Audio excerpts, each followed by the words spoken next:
네, 그럼 네, 한 주간의 국내외 정세 말씀드리겠습니다. 지난주 16일부터 어제 22일까지 상황인데요.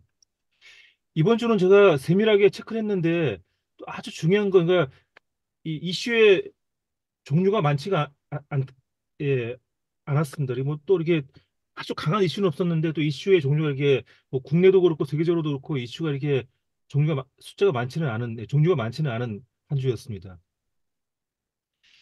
아무래도 이제 우리 국내 경우에는 이 지난주에 그 광복절 반쪽 개최한 거 이 충격이 아직 좀 이 충격의 여진이 좀 남아 있었던 한 주였고요.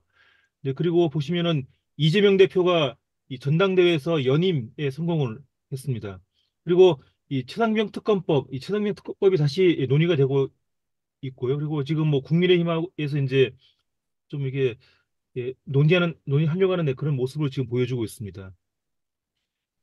그리고 이 민주당하고 이 조국혁신당 이 두 당이 그 김건희 특검법 발의 해놓은 상태고요. 근데 이거랑 또 정반대로 이제 검찰에서는 그 김건희 명품백 이거에 대한 그 무혐의 결론을 이렇게 내린 상태입니다.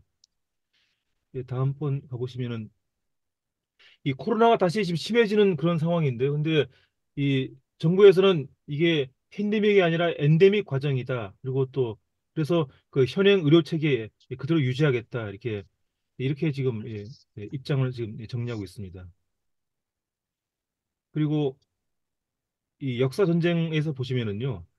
현재 이 광복회가 이 역사 전쟁의 선두에 서 있죠. 그래서 이 광복회에 대한 이 정부의 견제가 지금 아주 시동이 지금 걸렸습니다. 그래서 현재 이 그 보훈을 하는 이 그 공법단체 이 공법단체가 이게 이제 그 광복회 그 하나죠. 근데 이거는 이제 이 광복회 이외에도 이 보훈에 관한 이 공법단체 이거를 한 그 100개 정도 더 추가 지정을 하겠다 해가지고 한마디로 이제 이 복수노조식으로 이 광복회의 힘을 빼기 위한 그런 이제 지금 준비가 진행이 되고 있습니다. 그리고 그 이승만 전쟁 기념관 이거에 대해서 이 국민의힘 의원들이 지금 아주 이제 집단적으로 거기에 또 참여하는 그래서 이 나경원 의원이 주도하는 그런 상황입니다. 어제 보도에는 20명 정도라고 했는데 오늘 보도에 보니까 한 30명 정도가 이제 국회의원들이 여기에 참여를 하고 있습니다.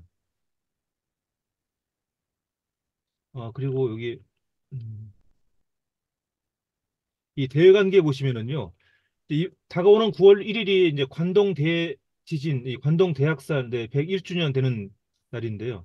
이 고이케 유리코 이 도쿄도 지사가 이 금년에도 이제 그 추동문 보내지 않겠다 이런 입장을 지금 미리 밝혀놓은 상태고요. 그리고 이 한미일 세 나라 정상은 그 캠프 데이비드 그 1주년 기념 이 공동 성명 발표해가지고 앞으로 계속 협력 유지하겠다, 협력을 재확인하는.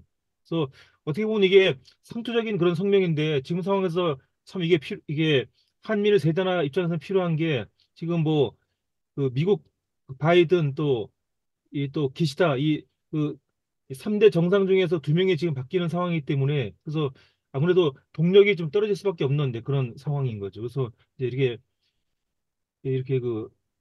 계속 협력하겠다는 그런 의지를 이제 다시 재확인을 이렇게 했습니다. 그리고 지금 지난 19일부터 그 을지 자유의 방패 한미 연합훈련이 지금 시작이 됐습니다. 그리고 또 이 와중에 이 독도 방어 훈련, 동해 영토 수호 훈련이죠. 이게 이제 이걸 했는데 이제 이거는 이제 비공개로 하고 또 해병대 상륙 없이 그래서 한마디로 이제 일본과의 입장을 되게 너무 지나치게 배려하는 그래서 이번에도 이제 또 이게 축소가 돼서 진행이 됐습니다. 그리고 이 전쟁 기념관에 있었던 그 독도 조형물이 이게 지난 6월에 철거가 됐다. 이런 보도가 또 나왔고요. 그리고 지금 보시면은 이제 뭐 다 아시다시피 미국이 이거 한국과 중국의 반도체 협력 이걸 이제 견제하는 그런 상태죠. 근데 이 상태에서 그 SK그룹이요. 그 한국 반도체 기업의 이 중국 진출을 도와주는 그 펀드 설립 이거에 또 참여해가지고 이 미국의 그 대중국 견제 약간은 좀 이렇게 좀 틈이 보이는 그런 상황입니다.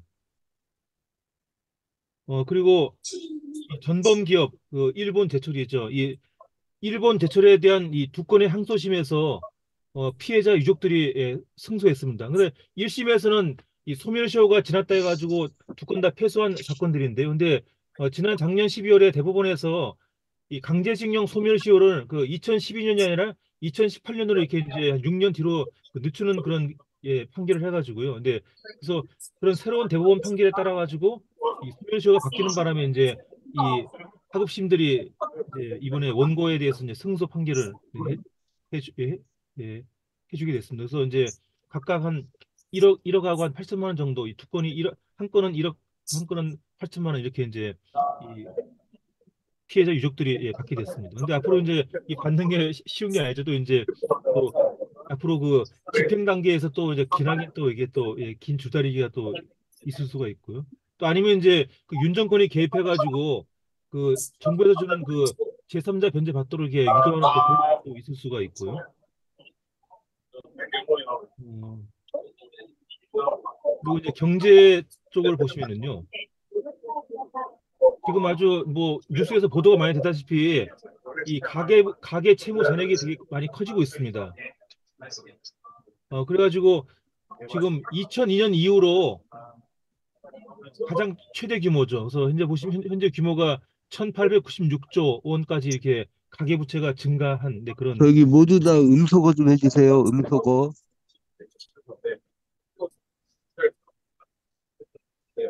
예. 최 교수님, 음소거.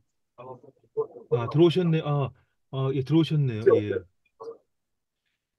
그리고 이제 정부에서 이제 이런 그 가계 채무 급증 상황에 대비 이제 이제 대해서 대비해서 이제 이 수도권 지방의 그 주택담보대출 이 한도를 이제 수도권을 그 비수도권보다 더 축소하겠다. 지금도 이미 더 축소되는데 지금보다 더 이렇게 축소하겠다. 네, 그런 입장을 이제 정부에서 냈습니다. 그리고 이제 북한 쪽 상황을 보시면은요.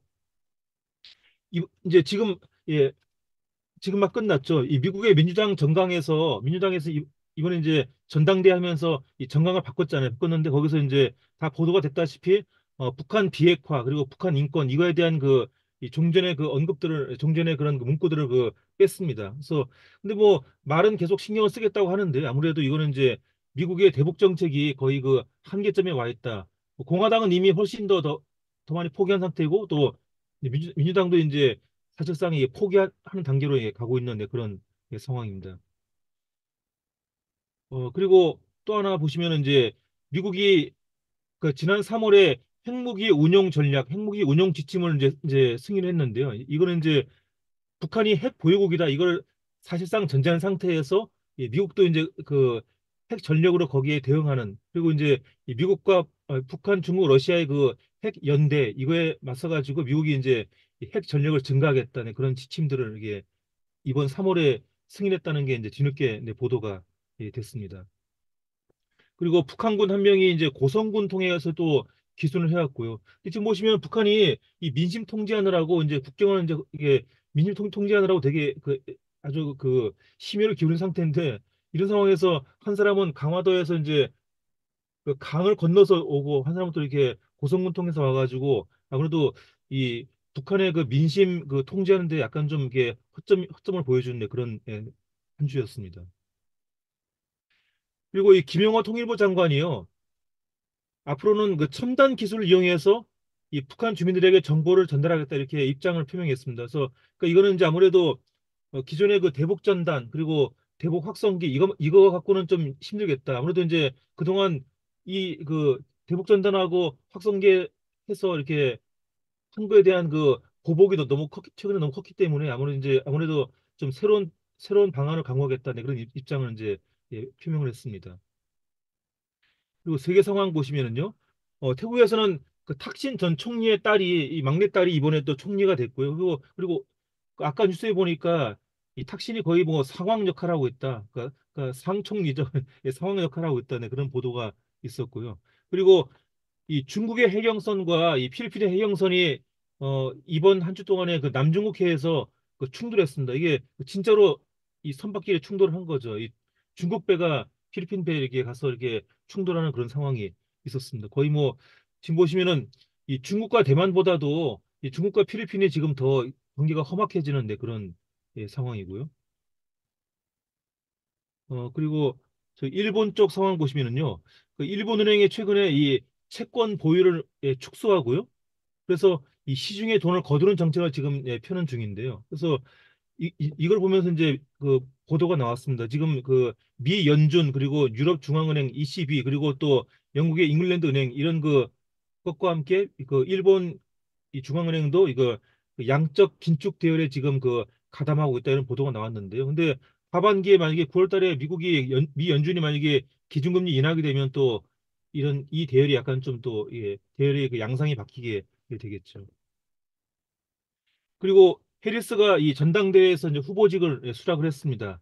그리고 아까 말씀드린 것처럼 이제 이 민주당 정당이 개정이 됐는데요. 근데 거기서 이제 그 미국이 앞으로도 계속 이 세계 패권을 행사하겠다. 이 공화당하고는 좀 다르죠. 공화당은 사실상 지금 공화당은 그 과거의 그 원로주의로 지금 이미 가고 있는 반면에 이제 민주당은 이제 앞으로 계속 이 세계 패권을 행사하겠다 했습니다. 근데 또 약간 모순되는 게 그러면서 이제 이 북한에 대한 입장은 많이 또 후퇴해가지고 이게 어떤 그 이게 사실상 그 명목상의 이게 말뿐인 세계 패권 행사 그런 의지 천명이 될 수가 있고요. 그리고 니카라가 이 반미 아주 이 반미 국가 니카라과에서는 지금 이제 NGO 그 1,500곳을 이제 이번 주에 그 해산을 했습니다. 그리고 이 베네수엘라 그 대법원은 그 이번에 그 대선 개표 절차에 문제가 없다 해가지고 이 마두로 정권에 힘을 실어주는 그런 일이 있었습니다. 이번 한 주간 뉴스는 이렇게 정리했습니다. 감사합니다.